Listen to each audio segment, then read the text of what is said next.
Bonjour à tous, bienvenue sur APC Pédagogie. Je vous propose dans cette vidéo une solution pour l'exercice 6 de la série Python exercice widget Tkinter en Python. Créer à l'aide de la bibliothèque graphique Tkinter une application avec une interface graphique qui affiche un champ de saisie demandant à l'utilisateur de saisir un nombre entier n inférieur ou égal à 1000. L'interface doit répondre aux exigences décrites par le cahier de charges ci-dessous. Le présent cahier de charges détaille les fonctionnalités attendues de cette application. Premièrement, un clic sur le bouton de recherche affiche tous les nombres premiers inférieurs ou égal à n. Écrire une fonction est premier qui détermine la liste des nombres premiers inférieurs ou égal à n. Écrire une fonction est valide qui contrôle le champ de saisie pour qu'il n'accepte que les caractères numériques.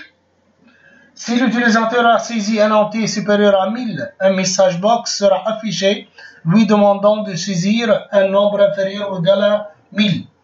Un appui sur la touche entrée du clavier appelle la fonction imprimée. Et voilà le schéma ou l'image attendue de cet exercice. Donc on a 5 objets à utiliser, 2 zones de saisie, 2 labels et un bouton.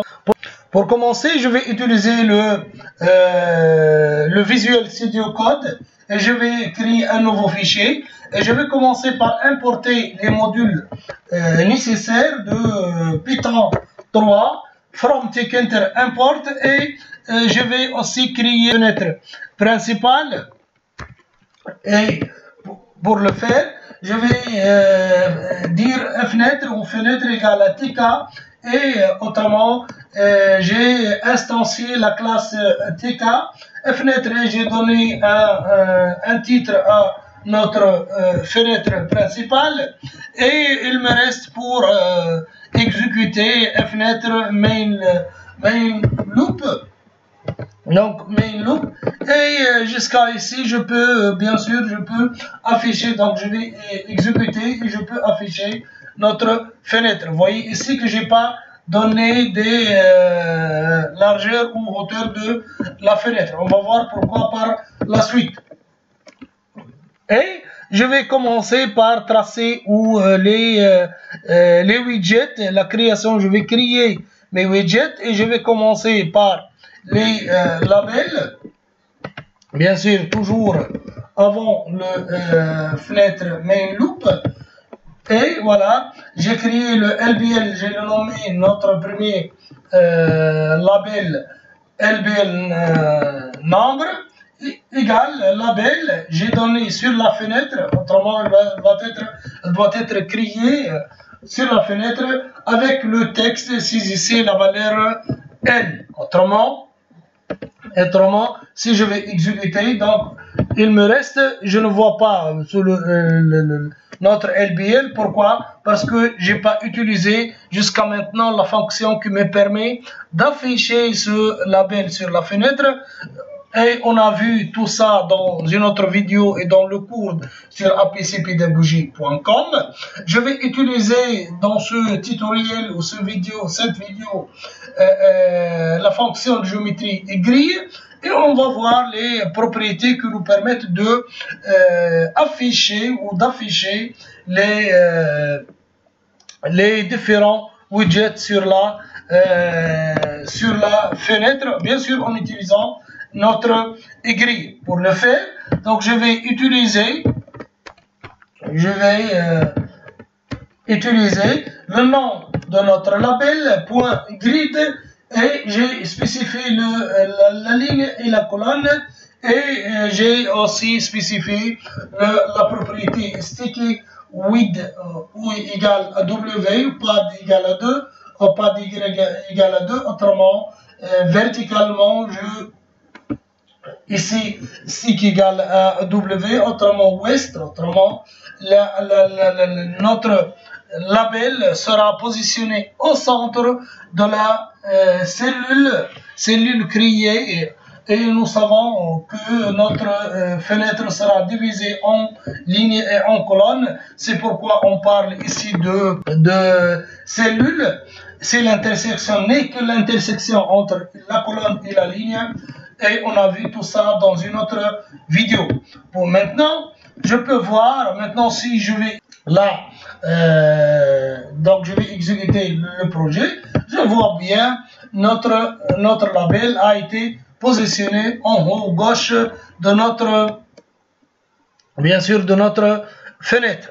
Ici, je peux faire le NW, ça sera la même chose, égale NW, donc le nord-ouest, NW, ça sera la même chose. Maintenant, je peux le faire. Vous le voyez ici que notre label a été positionné en haut gauche de la fenêtre. Maintenant, je vais ajouter le reste des objets ou des widgets et je vais commencer par le widget qui sert ou le champ de saisie. Ce sera le type entry de notre widget. Et ici, vous voyez que je vais utiliser quelques propriétés pour faire la mise en forme de notre champ de saisie. J'ai utilisé un width, j'ai donné un width à ce champ. Aussi le relief, ça sera solide. Et le highlight background, ça sera le bleu, autrement le bleu. Et le light color, ça sera le bleu. Et je vais ajouter d'autres propriétés à la fin de cette vidéo. Maintenant, il me reste bien sûr d'utiliser la grid pour afficher ce zone de saisie. Donc, qu'est-ce que je vais faire? Je vais dire que puisque j'ai utilisé ici le label dans la ligne numéro 0, ça sera la même chose, ligne 0. Et ici, vous voyez, j'ai changé la ligne, la colonne, ça sera la colonne numéro 1. Colonne numéro 1. Et j'ai laissé les autres propriétés sans changement. Vous voyez ici, voilà notre zone de liste, zone de saisie ou entry, le widget entry a été créé devant le label. Il a été créé devant le label.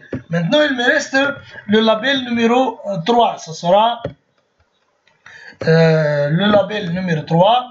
Ce sera le LBL entry. Je vais le LBL. Ça sera bien sûr LBL premier, autrement les nombres premiers. J'ai donné à ce label le texte liste des nombres premiers.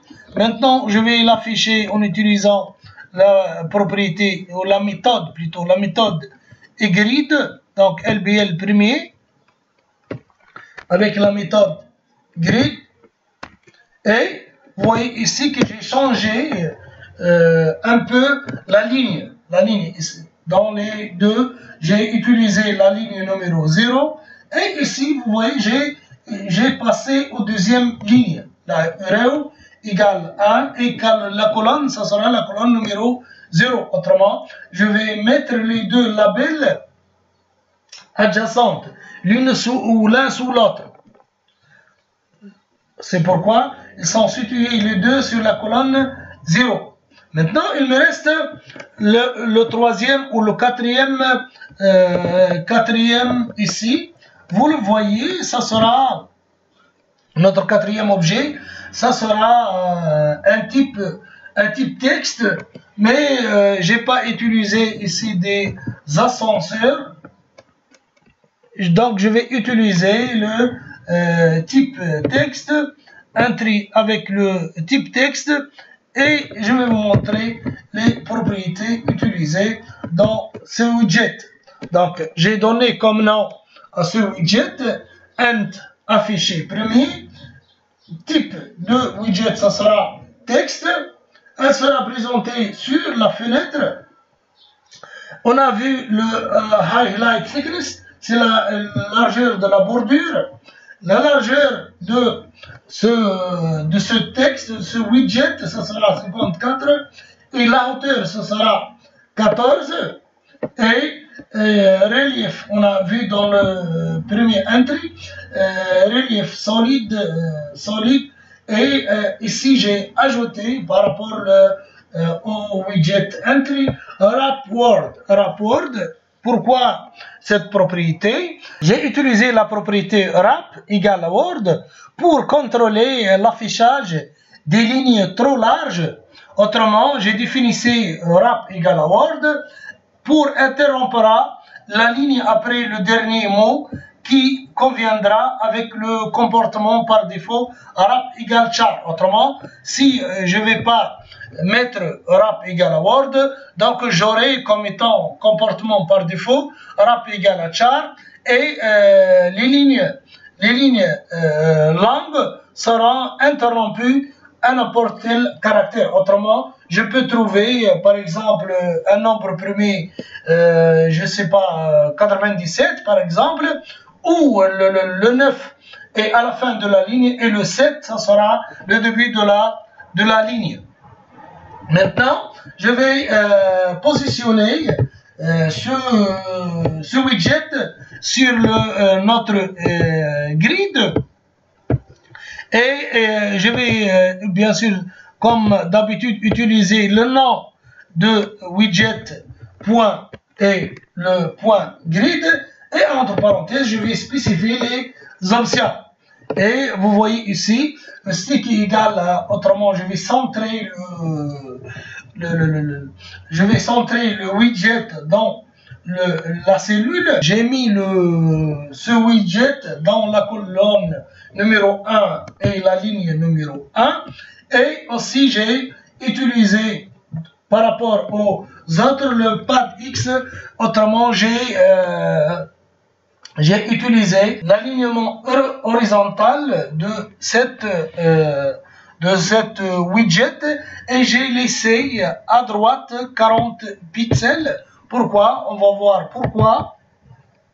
Vous voyez ici l'espace après ou à droite de ce widget, il est ce 40, ça, cette 40 qui est le pad X.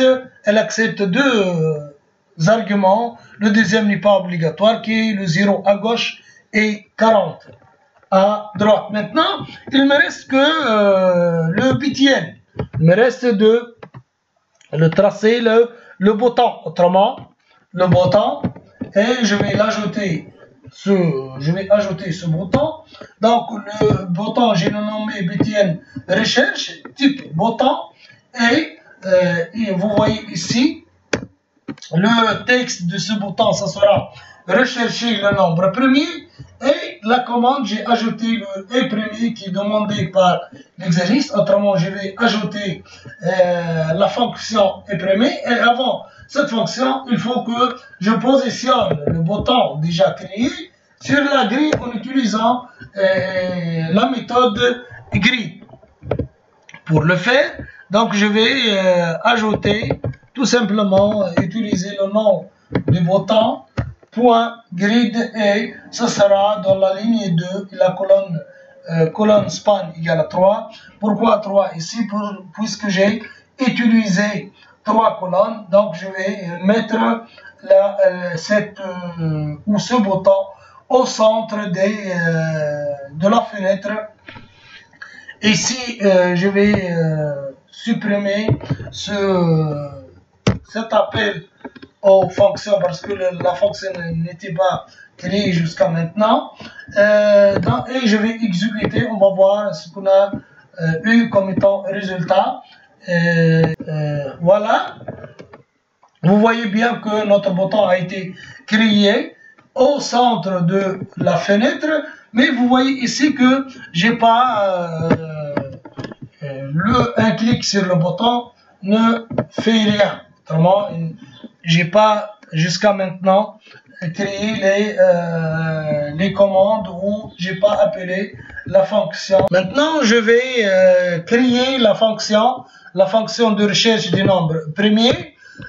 Pour le faire, Donc je vais tout simplement dire def et permis, c'est le nom donné par l'exercice, et je vais tester si l'utilisateur a, une fois j'ai récupéré le contenu de notre zone de texte qu'on a nommé int un nombre, et .get dans ici dans une variable que j'ai nommée nbr, et je vais voir si ce nbr est inférieur ou égal à 1000 ou non.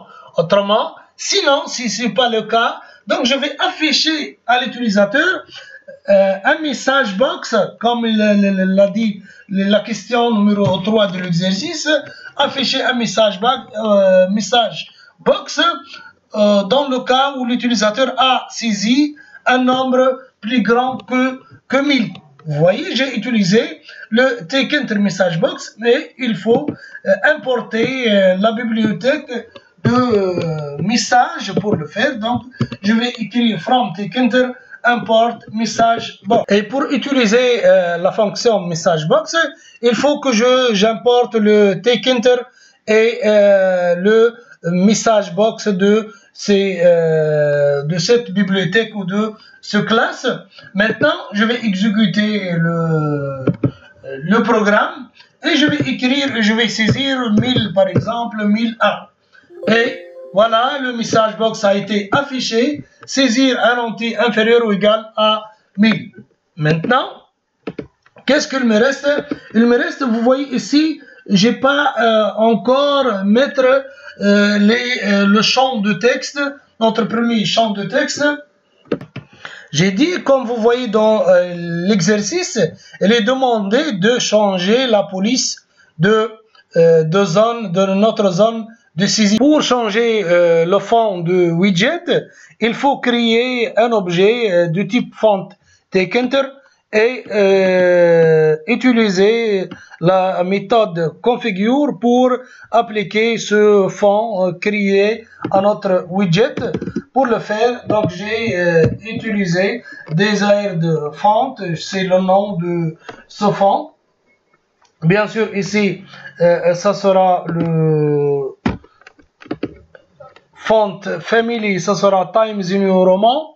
Et de size, j'ai spécifié le size égal à 20 et le weight, ça sera bold. Et j'ai appliqué de ce fond à notre zone de champ de saisie, configure font égale le nom de notre font, le nom spécifié ici. Vous voyez, je peux donner ce fond à plusieurs widgets. N'oubliez pas qu'on a importé ici le TakeEnter.font. Importer la bibliothèque TakeEnter.font. Et si je vais exécuter maintenant, voilà, je vais écrire par exemple 1000 et voilà, notre zone de saisie a un fond différent au fond défini par défaut.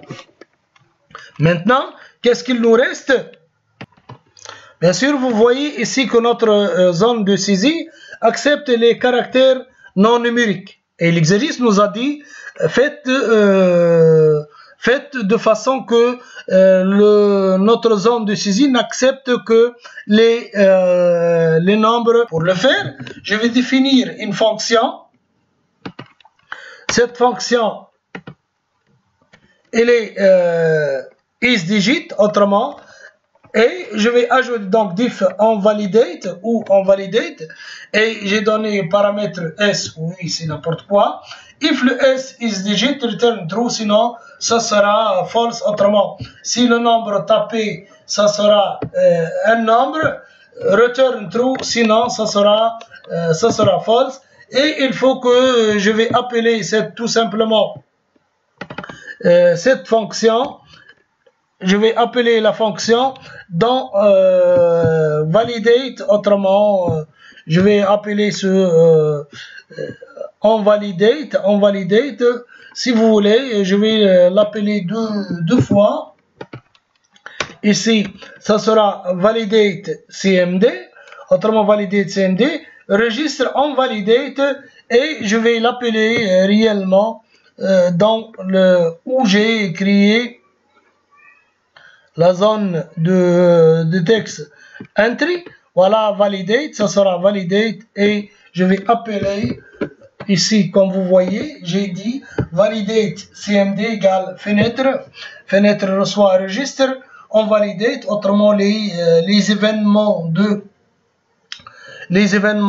notre clavier. Et je vais l'ajouter à notre zone de texte. Ici, ça sera le entry, bien sûr, validate key VCD, et je vais exécuter le programme pour voir le résultat. Je vais taper P, mais autrement, il n'accepte pas les caractères, bien sûr, les caractères que les chiffres. Ici, que les chiffres. Voilà. Si je vais taper que les chiffres, il ne sera pas, bien sûr, accepté par cette zone. Et vous voyez ici que j'ai affiché tous les nombres premiers qui sont inférieurs à 1000. Qu'est-ce qu'il nous reste maintenant? Vous voyez que l'utilisateur peut effacer notre zone, notre deuxième zone. Donc je vais ajouter une fonction qui ne permet pas, ou qui permet à l'utilisateur de ne pas sélectionner le contenu de ces widgets, mais il ne peut pas les modifier. Pour le faire, donc je vais utiliser une fonction que je vais l'appeler txt event. Autrement, je vais l'ajouter au niveau des définitions ou déclaration des fonctions. Event égale à 12, autrement, si l'utilisateur ici peut copier le contenu de ce widget, mais il ne peut pas les effacer. Bien sûr, ici, il faut ajouter cet événement comme on a fait pour notre première zone de texte ou de saisie. Il faut l'ajouter avant le main loop, donc le nom de notre zone de texte, et j'ai appelé en utilisant la méthode lambda, j'ai appelé l'événement ou la fonction text event, et je vais vous montrer le résultat. Ça sera ici, ça sera par exemple 1000 comme d'habitude, et je vais essayer voilà, je peux pas modifier le contenu de ce widget. Maintenant, il ne reste que lier ce bouton au notre clavier, notre bouton entrée de clavier. C'est la question, un appui sur la touche entrée du clavier appelle la fonction premier. Donc pour lier notre fonction de départ qui est premier à notre bouton event du clavier, je vais tout simplement utiliser une fonction qui sera responsable de l'appel à notre fonction principale, que j'ai nommé utiliser clavier, et le paramètre, ça sera event, autrement c'est un événement, et je vais tout simplement appeler la fonction imprimer, et je vais utiliser la fonction par défaut lambda, comme j'ai fait pour le key ici. Je vais utiliser la même chose, bend et lambda, et j'ai appelé ma fonction utiliser clavier, et je vais essayer de exécuter notre programme, et je vais écrire 1000, et je vais tout simplement cliquer sur la touche entrée du clavier, et voilà, notre zone a été remplie avec les nombres premiers inférieurs ou égal à 1000, et puisque 1000 c'est un nombre donc n'est pas premier, il ne sera pas il ne sera pas affiché dans notre zone. Donc c'est tout pour notre exercice, et je vais vous montrer qu'est-ce qu'on a fait. On a utilisé la méthode grid pour, bien sûr, pour la géométrie, la méthode géométrie grid pour, bien sûr, mettre nos objets, nos 4 objets sur notre fenêtre. Et nous avons utilisé 4 fonctions pour appeler, pour faire, soit pour chercher les nombres premiers, soit pour tester la validité des nombres saisis ou des caractères saisis par l'utilisateur dans notre zone de saisie. Aussi, on a changé le fond de notre zone de saisie. Et enfin, on a pu bien sûr lier notre bouton recherché à